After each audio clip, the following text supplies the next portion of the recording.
कहानी की शुरुआत होती है कियोको से, जो एक नेक दिल हाई स्कूल स्टूडेंट है और हमेशा दूसरों की चिंता करती है और उनकी मदद करती है, खासकर अपने छोटे भाई बहनों की। रोजाना वह उन्हें स्कूल लेकर जाती है क्योंकि उनकी माँ अब इस दुनिया में नहीं है। क्लासरूम में कियोको और हाशिबा नाम के एक लड़के को क्लास डेलीगेट्स चुना जाता है। तभी यानो नाम का एक लड़का, जो जख्मों से भरा हुआ है, रूम में एंटर करता है और अपने अपीयरेंस से सबको डरा देता है। जब टीचर पूछती है कि उसे क्या हुआ, तो यानो शांति से समझाता है कि उसका बस एक एक्सीडेंट हुआ था और वह ठीक है। टीचर उसे कियोको के बगल वाली सीट देती है, लेकिन वह चैन महसूस नहीं कर पाती। हर रोज वह यानो पर नई चोटें, इंजरीज देखती है। कभी वह कहता है कि वह सीढ़ियों से गिर गया, कभी कुछ उससे टकरा गया और कभी वह कहता है कि उसे किसी जानवर ने काट लिया। धीरे धीरे कियोको को शक होने लगता है कि शायद कोई उसे चोट पहुंचा रहा है। इस वजह से वह उसका पीछा करने का फैसला करती है, लेकिन उसे पता चलता है कि यानो बस बेहद बदकिस्मत, अनलकी है। कुछ ही मिनटों में वह फिसल जाता है, उसका सिर टकरा जाता है और वह एक गड्ढे पडल में गिर जाता है। उसे ऐसे देखकर कियोको मदद के लिए आगे भागती है, बिना यह ध्यान दिए कि सड़क पर कार आ रही है। उसी पल यानो उसे पीछे खींचता है और बचा लेता है। कियोको का दिल तेजी से धड़कने लगता है। जब यानो पूछता है कि वह उसका पीछा क्यों कर रही थी, तो वह शर्माते हुए मानती है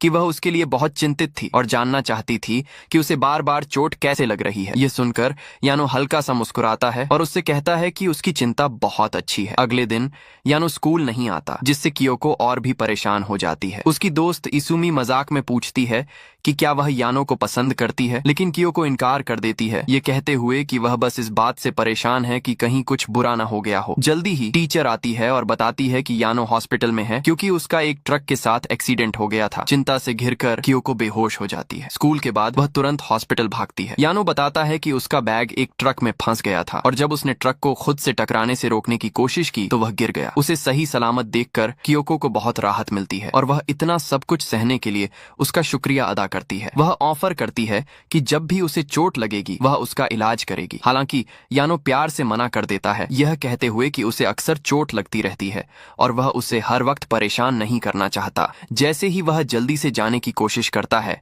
कियोको उसे रोकने के लिए उसके कपड़े पकड़ लेती है, जिससे कई बटन टूटकर गिर जाते हैं। वह जल्दी से माफी मांगती है, उन्हें उठाती है और सच्चे दिल से कहती है कि वह वाकई मदद करना चाहती है। उसकी बातों से प्रभावित होकर यानो अपना दिल खोलता है और अपनी इच्छा बताता है कि वह एक नॉर्मल स्कूल लाइफ जीना चाहता है। क्लास के बाद दोस्तों के साथ खाना खाना, मूवीज जाना और साथ में कराओके गाना चाहता है। कियोको वादा करती है कि वह यह सब एक्सपीरियंस करने में उसकी मदद करेगी। अगली सुबह अपने भाई बहनों के लिए लंच बनाते वक्त कियोको यानो के लिए भी लंच बनाती है। अचानक पैन में आग लग जाती है, लेकिन वह और उसकी बहन उसे बुझा लेते हैं। हालांकि सब कुछ शांत हो जाता है, वह रियलाइज करती है कि उसके सामने के बालों, बैंग्स का कुछ हिस्सा जल गया है, जो उसे डरा देता है। वह उसे हेयर पिन से छुपाती है और एक्साइटमेंट के साथ यानो का इंतजार करती है। जब वह स्कूल पहुंचता है तो उसे बिल्ली के खरोंचने के निशान होते हैं और कियोको तुरंत उसे ट्रीट करने का ऑफर करती है। वह उसे कैफेटेरिया में साथ खाने के लिए भी इनवाइट करती है, लेकिन यानो पोलाइटली मना कर देता है, इस डर से कि उसके एक्सीडेंट्स दूसरों को परेशान न करें। कियोको उसका पीछा करती है और उसे वह लंच देती है जो उसने बनाया था। उसके दोस्त गार्ड्स की तरह पास खड़े रहते हैं, ये एनश्योर करने के लिए कि उसे कुछ न हो। फिर सभी रूफटॉप पर जाकर साथ खाते हैं, जिससे यानो बहुत खुश होता है। हालांकि वहां भी उसकी बदकिस्मती उसका पीछा नहीं छोड़ती और वह फिर से फंस जाता है,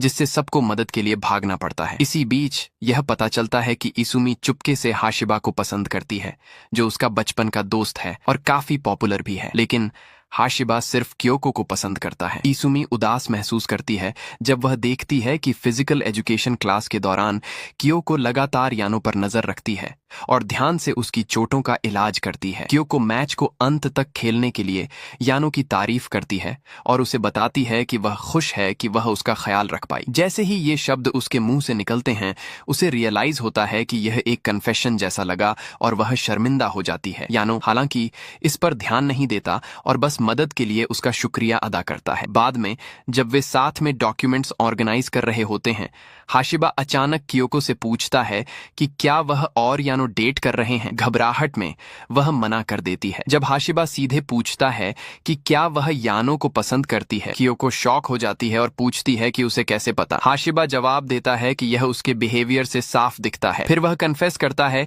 कि वह उसे पसंद करता है, लेकिन तुरंत अपनी बात बदल देता है, यह कहते हुए कि उसका मतलब था कि वह उसे दोस्त की तरह पसंद करता है, जिससे कियोको कंफ्यूज हो जाती है। अगली सुबह यानो बिना किसी चोट के स्कूल पहुंचने में कामयाब हो जाता है। कियोको उसके लिए सचमुच खुश होती है और उसे बिना चोटों के और भी क्यूट पाती है। बाद में सभी एग्जाम्स के लिए पढ़ाई करने एक रेस्टोरेंट जाते हैं। हाशिबा, जो बहुत इंटेलिजेंट है, उन्हें ज्वाइन करता है और क्योको उससे कुछ प्रॉब्लम्स में मदद मांगती है। उन्हें इतना क्लोज देखकर यानो अंदर से जलन, जेलसी महसूस करता है। जब यानो ड्रिंक लेने जाता है, हाशिबा कियोको को बताता है कि उसके चेहरे पर क्रीम लगी है। जब वह खुद उसे नहीं ढूंढ पाती तो हाशिबा प्यार से उसे साफ कर देता है। इस सीन को देखकर यानो का दिल बैठ जाता है और अपने शौक में वह गलती से अपनी ड्रिंक गिरा देता है। वह जल्दी से गिरी हुई ड्रिंक साफ करने लगता है और क्योको मदद ऑफर करती है, लेकिन वह धीरे से उसे चिंता न करने के लिए कहता है और वहां से चला जाता है, यह कहकर कि उसे कुछ काम निपटाने हैं। अगले दिन एग्जाम रिजल्ट्स अनाउंस होते हैं और यानो 168 में से 166 स्कोर करता है, जो सबको बहुत सरप्राइज करता है, क्योंकि यानो आमतौर पर हाई ग्रेड्स वाला स्टूडेंट नहीं था। हालांकि यानो कोई जवाब नहीं देता और तेजी से चला जाता है। कियोको उसे कराओके इनवाइट करने के लिए उसका पीछा करती है, लेकिन वह कहता है कि वह नहीं जा सकता। चिंता में वह पूछती है कि क्या उसने कुछ ऐसा किया जिससे वह अपसेट है। वह मना करता है और चला जाता है, जिससे कियोको कंफ्यूज हो जाती है। बाद में कियोको अपने दोस्तों के साथ अपनी फीलिंग्स शेयर करती है, यह समझाते हुए कि यानो पहले उससे अच्छे से पेश आता था, लेकिन अब मुश्किल से उसकी तरफ देखता है। वह सोचने लगती है कि शायद उसे पता चल गया है कि वह उसे पसंद करती है, इसलिए अब वह उसके आसपास अनकंफर्टेबल फील करता है। वह अपनी फीलिंग्स को लेकर बहुत ज्यादा ऑब्वियस होने पर पछताती है और विश करती है कि कम से कम वह दोस्त तो रह सके। उसके दर्द को समझते हुए इसुमी प्यार से उसे गले लगा लेती है। इसी बीच हाशिबा बेसबॉल खेल रहा होता है, तभी वह एक बॉल हिट करता है जो गलती से यानो को लग जाती है। माफी मांगने के लिए वह उसे आइसक्रीम के लिए इनवाइट करता है और मौका देखकर पूछता है कि वह कियोको के बारे में क्या फील करता है। यानो जवाब देता है कि वह एक अच्छी लड़की है और हाल ही में वह उसके बारे में अक्सर सोचता है, लेकिन उसे डर है कि कियोको हमेशा उसका ख्याल रखने से थक सकती है। उस डर की वजह से वह पिछले कुछ दिनों से दूरी मेंटेन करने की कोशिश कर रहा है। अचानक यानो को बहुत ठंड लगने लगती है तो हाशिबा गर्म ड्रिंक खरीदने जाता है। ऐसा करते वक्त यानो देखता है कि हाशिबा का बैग गिर गया है। जब वह उसे उठाता है तो उसे अंदर एक रोमांस नॉवेल मिलती है। जब वह एक पैसेज पढ़ता है जिसमें एक लड़की के बारे में लिखा होता है जो सो नहीं पाती, क्योंकि वह उस लड़के के बारे में सोचती रहती है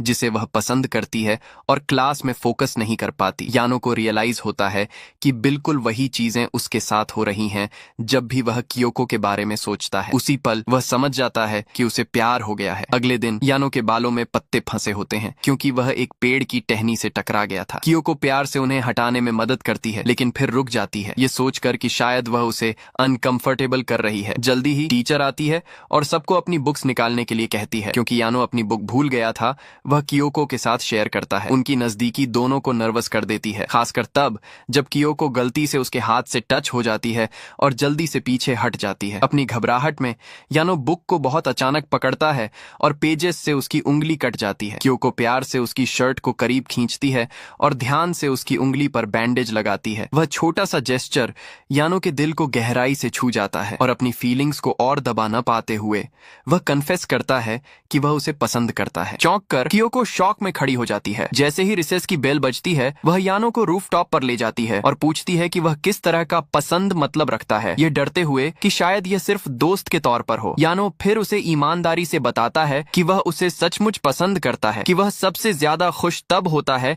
जब वह उसके पास होती है और वह हर वक्त उसके बारे में सोचता है। इतना कि कभी कभी वह क्लास में फोकस भी नहीं कर पाता, जो उसके साथ पहले कभी नहीं हुआ था। वह समझाता है कि जब उसे रियलाइज हुआ कि ये फीलिंग्स प्यार हैं, वह इतना खुश महसूस कर रहा था कि उसने क्लास के बीच में ही कन्फेस कर दिया और वह ऐसा करने के लिए माफी मांगता है। गर्मजोशी से मुस्कुराते हुए कियोको उसे बताती है कि वह भी उसे बहुत पसंद करती है। इस तरह वे अपना रिश्ता शुरू करते हैं। एक्साइटमेंट से भरी हुई कियोको अपने दोस्तों को बताती है कि वह और यानो अब डेट कर रहे हैं और वे उसकी पहली डेट के लिए आउटफिट चुनने में मदद करते हैं। जब वह दिन आता है, हवा से उसका हेयर स्टाइल खराब हो जाता है, लेकिन यानो फिर भी उसे कहता है कि वह बहुत खूबसूरत लग रही है, जिससे वह मुस्कुरा देती है। वे साथ में मूवीज जाते हैं, लेकिन बदकिस्मती से यानो फिर से गिर जाता है, जिससे वह बहुत शर्मिंदा महसूस करता है। उसकी मदद करने के लिए कियोको सजेस्ट करती है कि वे एक शेयर्ड डायरी लिखना शुरू करें। वे सारे पल रिकॉर्ड करें जो वे साथ बिताते हैं, ताकि वे अपनी फीलिंग्स को बेहतर समझ सकें और एक दूसरे के बारे में और जान सकें। कुछ दिनों बाद कियोको और उसका बॉयफ्रेंड कराओके जाते हैं